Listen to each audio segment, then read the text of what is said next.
Okay, let's talk about routes of administration. Administration. There are two types of route of administration. One is local route and second is systemic route. Local route है ना systemic veins में absorb नहीं होती है, जबकि systemic route absorb होती है systemic vein में. Local route are of three types: topical, close cavity और इंट्रा एटीरियल है ना. ट्रॉपिकल में जैसे स्किन हो गई, म्यूकस हो गया. क्लोज कैविटी में तुम्हारा intra articular, vesical, thecal and vitreal हो गए है ना. इंट्रा आर्टीरियल अलग है ना. ये यूज़ होता है लिम्फेटिक कैंसर में. अब आते हैं वहाँ सिस्टमिक रूट्स पे. सिस्टमिक रूट्स और टू टाइप्स, एंटेरल एंड पारेंटेरल. एंटेरल्स में जैसे तुम्हारा हो गया जीआईटी में जो एब्जॉर्ब होते हैं like through oral route, sublingual route and rectal route है ना. Parenteral are of two types, injectable and non injectables. Injectables में तुम्हारा आईवी हो गया, IM, ID, IO, IC, SC and ID. ठीक है. और नॉन इंजेक्टेबल में तुम्हारा होता है ट्रांसडर्मल और इनहलेशन. ट्रांसडर्मल और इनहलेशन. ठीक है. एंटेरियर रूट पे बात करते हैं. एंटेरियर रूट्स का पहला टॉपिक है ओरल रूट है ना. ओरल रूट का एडवांटेजेस क्या क्या हैं? ये सेफेस्ट है, चीपेस्ट है और इसको प्रेफर करते हैं ज़्यादातर डॉक्टर है ना. पर इसका डिसएडवांटेज क्या है ना. ये किसी अनकॉन्शियस पेशेंट को नहीं दे सकते, इमरजेंसी पे नहीं इस्तेमाल नहीं कर सकते इसका, क्योंकि हमको बड़ी जल्दी रिजल्ट चाहिए होते हैं. इसकी वजह से तुरंत रिजल्ट नहीं आते. और इसका अनप्रिडिक्टेबल बायोबिलिटी. ठीक है. अब बताता हूँ बायोबिलिटी क्या होता है. बायोबिलिटी क्या होता है, जितनी ड्रग हम दे रहे हैं वो अंदर जाके कितनी एब्जॉर्ब हो रही है, वो बायोबिलिटी है. ठीक है. और ये जो ओरल रूट है ये फर्स्ट पास मेटाबॉलिज्म में undergo into first pass metabolism in GIT है ना. इसका क्या मतलब है कि अगर हम जितनी ड्रग दे रहे हैं उसमें से थोड़ी सी ड्रग डिग्रेड हो जाएगी और अब मिनिमम अमाउंट ऑफ ड्रग जाएगी. तो हमको इतना उसके हिसाब से डोज तैयार करना पड़ेगा कि हमको कितना अंदर तक, कितना बॉडी के अंदर देना है, कितना नहीं देना है. ये है तुम्हारा फर्स्ट पास मेटाबॉलिज्म है ना. और how to calculate first pass metabolism of liver है ना. और इसका also known as hepatic clearance. इसका एक फार्मूला है C A minus C B upon में सी ए है ना, जो इसको कहते हैं एक्सट्रैक्शन रेशियो. और ये होता है इनटू इसको मल्टीप्लाई करते हैं हेपेटिक ब्लड फ्लो से, जब जाके हमारा ये आता है. ठीक है. और drugs having high first pass metabolism non given orally and high oral dose. या तो ओरली मत दो, और अगर ओरल दे रहे हो तो हाई डोज में दो, जिससे वो ज़्यादा से ज़्यादा एब्जॉर्ब हो है ना. तो अगर जो ओरल नहीं दे रहे हैं जैसे लिग्नोकेन हो गया है ना, फेंटाइल हो गया, natural steroids like estrogen, progesterone, testosterone, aldosterone like है ना. और उसके बाद हाई ओरल डोज कौन कौन से हो सकते हैं तुम्हारे, इसको याद करेंगे हम. PMV, PSIN. ठीक है. मतलब कौन कौन से, propanol, morphine, verapamil, pethidine, salbutamol and nitrates. ठीक है. जिसमें से हमको इम्पॉर्टेंट कौन कौन से हैं, propanol, salbutamol and nitrates. Oral contraceptive pills use नहीं करते हैं एज ए नेचुरल एस्ट्रोजन. क्यों? क्योंकि वो नहीं करते हैं,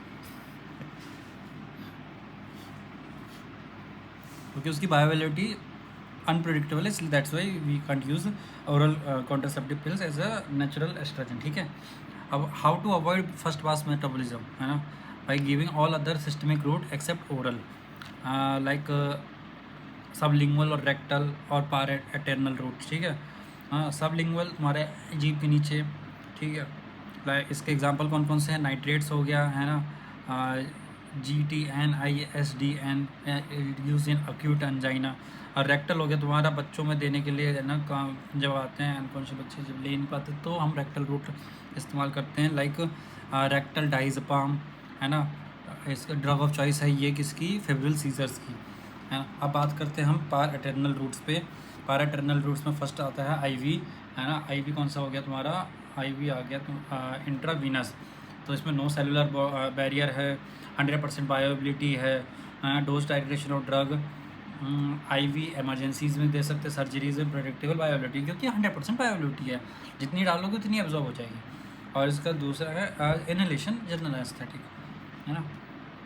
और IO होगी तुम्हारी बोन्स में देने के लिए, और तो इसका मोस्ट कॉमन जगह कहाँ है बोन्स में देने के लिए? टीबिया, क्योंकि वो स्किन और डायरेक्ट स्किन पे होती है, तो डायरेक्ट इंजेक्शन देने में आसानी होती है ना।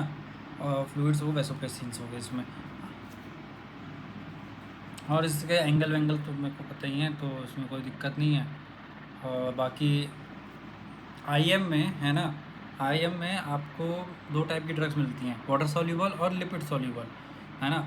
अगर अगर मान लो आपको वाटर सॉल्यूबल को लॉन्ग एक्टिंग बनाना है, क्योंकि वाटर सॉल्यूबल शॉर्ट एक्टिंग होती है, अगर उसको लॉन्ग एक्टिंग बनाना है तो उसके साथ एक लिपिड जोड़ दो, लिपिड मोइटी जोड़ दो, जिससे क्या होगा कि वो धीरे धीरे एब्जॉर्ब होगी और लॉन्ग एक्टिंग बन जाएगी।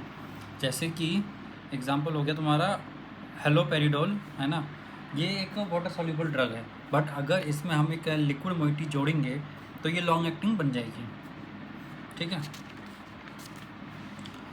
और मसल में IM देते टाइम पे हमको है ना एक चीज़ ख्याल रखना है कि हम Z टेक्निक का इस्तेमाल करें। Z टेक्निक क्या होती है? जब भी हम इंजेक्शन देते हैं तो हमको क्या करना है, पहले मसल को थोड़ी देर अपनी तरफ खींचना है, फिर इंजेक्शन देना है, फिर इंजेक्शन निकालने के बाद उस मसल को वापस से पुश कर देना है, जिससे होगा क्या, जो उसके नीचे के जो वो हैं फाइबर्स हैं वो